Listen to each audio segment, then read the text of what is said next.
আমরা বাগানের মোটামুটি যে আবর্জনাগুলো ছিল সেগুলো ক্লিন করলাম। এখন ক্লিন বলতে কি মানে সব আগাছাগুলো একসাথে জড়ো করলাম, এগুলো এখন ফেলে দিব।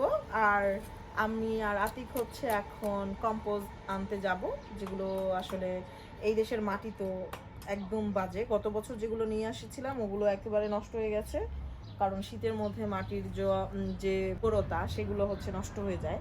তো যেহেতু আমরা ছোটোখাটো একটা বাগান করি, শখ বশত গতবার হচ্ছে কিছু লাউয়ের চাষ করেছিলাম। তো আপনারা তখন দেখেছিলেন যে লাউয়ের বাম্পার ফলন হয়েছে। তাই এইবার আর দেরি না করে, যেহেতু আজকে সানি ওয়েদার শুরু হয়ে গেছে, সামার শুরু হয়ে গেছে, মে মাসের 1 তারিখ, এখনই সময় গাছের চারা লাগানোর। তাই আমি এখন দেরি করব না, আজকে যেহেতু আমার ছুটির দিন, আজকে আমি এগুলো সব রেডি করব।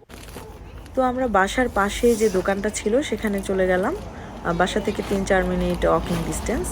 তো আমরা প্রথমে দুইটা যে 40 লিটারের কম্পোজের প্যাকেট ছিল সেটা দুইটা নিয়েছি, মানে 80 লিটারের দুইটা কম্পোজ নিয়ে বাসায় আসলাম।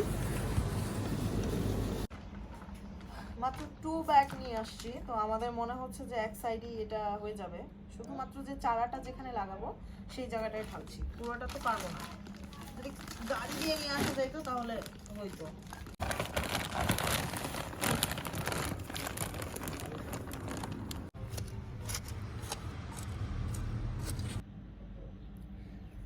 আমাদের হচ্ছে এই শিম আর হচ্ছে করলার যে চারাটা, এটা চম্পা আপু গিফট করেছে। আর লাউয়ের হচ্ছে দুইটা চারা আপাতত আতিক নিয়ে এসেছিল, বাট গত সপ্তাহ জুড়েই হচ্ছে ঠান্ডা ছিল, আমরা এটাকে বুনতে পারিনি, একটা অলরেডি মরে গেছে। সো আরেকটাকে বুনবো, দেখি এটা বাঁচে কিনা। আমরা আরও কিছু নিয়ে আসবো, আপাতত এগুলোকে এখন বুনবো।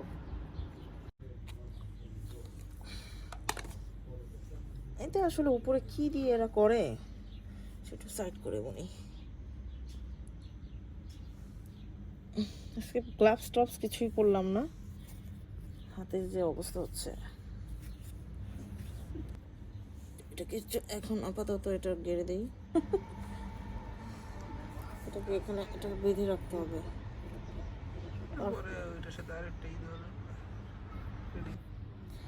আমাদের আপাতত আজকের পর্ব শেষ চারা লাগানোর। আর যেহেতু এটা অনেক কষ্টসাধ্যের কাজ, তো আজকের মতো এতটুকুই। পরবর্তীতে আমরা আরও কিছু চারা আনবো, আরও কিছু চারা এখানে লাগাবো, আরও অনেক জায়গা আছে। আর আমাদের যে বাগানটা সেটা মূলত হচ্ছে সবজির চাষ করি। তো এটা অনেক সৌন্দর্য বর্ধনের মতো কিছুই করি নেই, শুধু সবজি খেলেই হবে আমাদের। আর সবচেয়ে মজার বিষয় হচ্ছে এখানে লন্ডনে কিন্তু অনেকেই গার্ডেনিং করেন, অনেক সুন্দর সুন্দর গার্ডেন আছে। গত বছর আমি সামারে কয়েকজনের গার্ডেন, যারা গার্ডেন করে, যারা গার্ডেন পছন্দ করে গার্ডেনিং, তাদের ভিডিও করেছি এবং তাদেরগুলো আমরা নিউজ আকারে বা ব্লগ আকারে হচ্ছে আমাদের পেজে দিয়েছি।